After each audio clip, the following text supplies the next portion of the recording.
like cards. It's not what you dealt, but how you play it.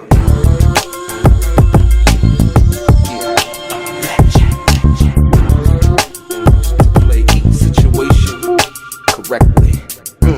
I remember they used to laugh at a brother. Welcome back, guys. Welcome back. It's your boy DELRAY, Richardson, platinum artist, platinum songwriter, Straight Game TV. Thank you for tuning in. Hit the thumbs up button. It's very much appreciated. Subscribe to the channel if you haven't already. That's very much appreciated. And if you want to be one of the first people notified when I drop some of this straight game, hit the bell notification, and so that you can get an alert when I drop a video. I'm going to get right into it. This question right here comes from a young man from Memphis, Tennessee.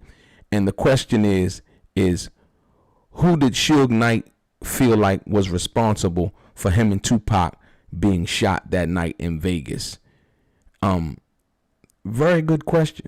I don't think I've ever really heard Suge say anything in regards to that as far as publicly in any interviews or anything like that. So I had to look that one up for you. I had to do some research on that one, and I came across something very interesting, that the way that Suge Knight felt in regards to that night driving down the Vegas Strip and what he felt.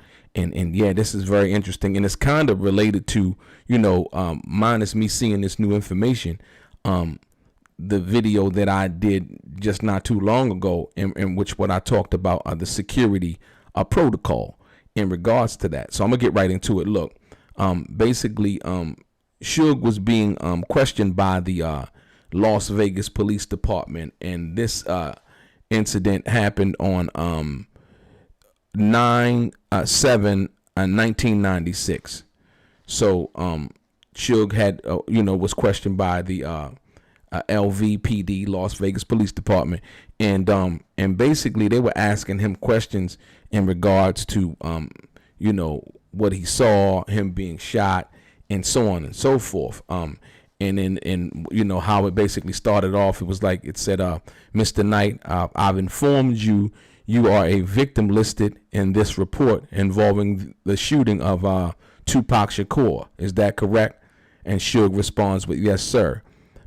And you understand that we are not here to question you as a suspect, but as a victim and a witness to get your side of the story on what happened that night, correct? And then Suge Knight responded in kind, basically saying the answer was, he said we was right. He said we was at the light. We was having a conversation, heard some gunshots. We looked to the right of us. Tupac was like trying to get in the back seat. I grabbed him and pulled him down. And when I pulled him down, it was about 15 gunshots. They hit my head. That's what Suge said in this statement. Okay, the interviewer says, and you got a wound up to the top right side of your head that we can see, right? In fact, it looks like you might have some stitches there. And Suge Knight says, yeah. And then the officer says, is that the only wound you received out of this? And that was blank. I don't know if he used the profanity, some kind of epithet or something like that. And so the next question is, did you get struck anywhere else? Suge said, I got abrasions from blank. Where were those locations on your body? And Suge Knight answered, shoulder, chest, shoulder, back of the neck. The interviewer says, okay, but there are just abrasions, you say. You weren't actually having bullets entering your body, is what you're saying. And the answer, that one is blank also. The question then goes on to, were the windows down on your car? And Suge says, yes, they were. Another question says, did you see where these gunshots were coming from? And Suge Knight said, no, I didn't. And the question goes, it said, did you look where the noise was coming from? And Suge Knight says, yeah, I looked and grabbed Tupac and pulled him down and covered him up. And then the next question is, how many shots do you think were fired? And he says, Suge says, I have no idea. I know it was a lot. And the question says, prior to the shots being fired, did anybody yell anything outside of your car towards you?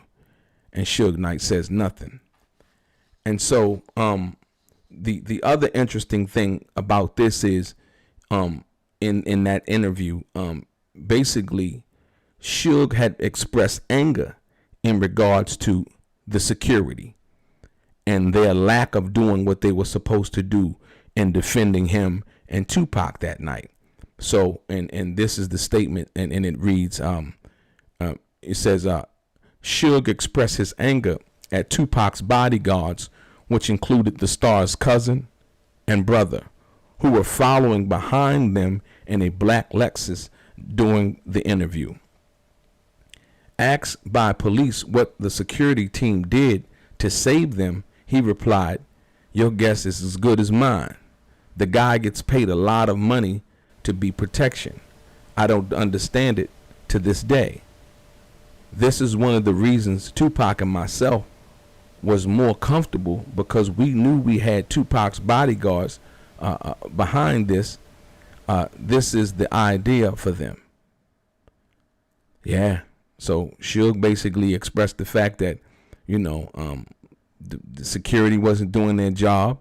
The security protocol wasn't well put together. And for all intents and purposes, if you ask me, the way he said it was basically, is why, they were able to be gotten so close to that night to be shot. Yeah. Like I said, these are his words, not mine. And then another thing I find interesting with that, to the brother from Memphis, Tennessee, is the fact that, people say that, like I said, once again, my last video, that Tupac, and as you can see what Suge said here, they just heard shots. They didn't really know where it was coming from or anything. And then, he said basically Tupac was trying to get into the back seat. You know what I mean? Everybody's saying Tupac had a gun. He was reaching for a gun. I already covered that. Basically that's not true. You know what I mean? Like I said, they didn't know what was going on. They didn't know where the shots was coming from. All they knew was, close gunshots usually try to get down and so on and so forth. And I think, Tupac was probably so stunned, just out of the shock. You just trying to get out of the way, get down, duck down, and so on and so forth. So yeah, yeah. So Suge felt like it was the security's fault in regards to that. You know what I mean? He felt like, he was paying these guys a lot of money in order to protect him, but they didn't protect him on that night. And therefore, on September 7th, 1996, Tupac was shot to succumb to his wounds 6 days later.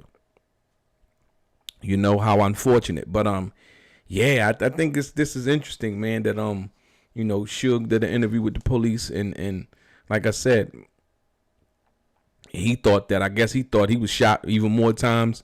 I guess when he was hit in the head, you know what I mean? I think he thought he probably was shot more than that, from that perspective. But then there's another thing that people were saying that Suge Knight used Tupac as a shield. I don't believe that. Come on now. You know what I mean? Like he said, Tupac was trying to get in the back seat of the car, and even they had said, from the trajectory and angles that he was shot, you know what I mean? That came from him somehow moving around and so on and so forth. So, I don't know. People say the wildest things, man. People will say anything, But yeah, so yeah, to the brother from Memphis, Tennessee, yeah. So it seemed like Suge was pretty much mad at the security and the lack of a plan. And like I said before, you coming out of the MGM Grand after what happened that night. And I don't understand how, Suge Suge was or Tupac was even allowed to ride in the car with Suge, like you said, and also in this these questions, Suge basically said the window was down. You know, why was the window down? You know what I mean? Like, you know, people want to be seen, and as you can see in that picture, you know, with the last picture that was taken of Tupac before he died, you can see that the window was down. You know what I mean? I mean, I don't know, was that, you know, you wanted people to see you, you know what I mean, or see y'all or whatever. I know it'd be hot in Vegas sometimes and so on and so forth. But at this particular time of the year in September, you know, it's pretty, and it's you know, give or take, you know, but in September in Las Vegas, it's usually pretty chilly at night. You know what I mean? You know, probably like, you know, 60s, you know, in the 60 degrees or something like that. You know what I mean? And as you can see, Suge had, I believe that was a Coogee sweater that he had on. You know what I mean? So that just goes to show you that it was a little bit chilly. But Tupac on the other end, he had on a jersey. You know what I mean? And you know, just doing him. So yeah, but it's pretty interesting, man. So I think that Suge felt like it was the security's fault. You know what I mean? The lack of a protocol, the lack of a plan, the lack of being able to state and have the authority to be able to give direction to Tupac as a client and to protect him like he was supposed to be protected. So, you know, I think that Suge sees it, you know, because everybody has their own perspective and how they see things. I think Suge, you know, from his own words, has saw it from that perspective. Your boy DELRAY, straight gang.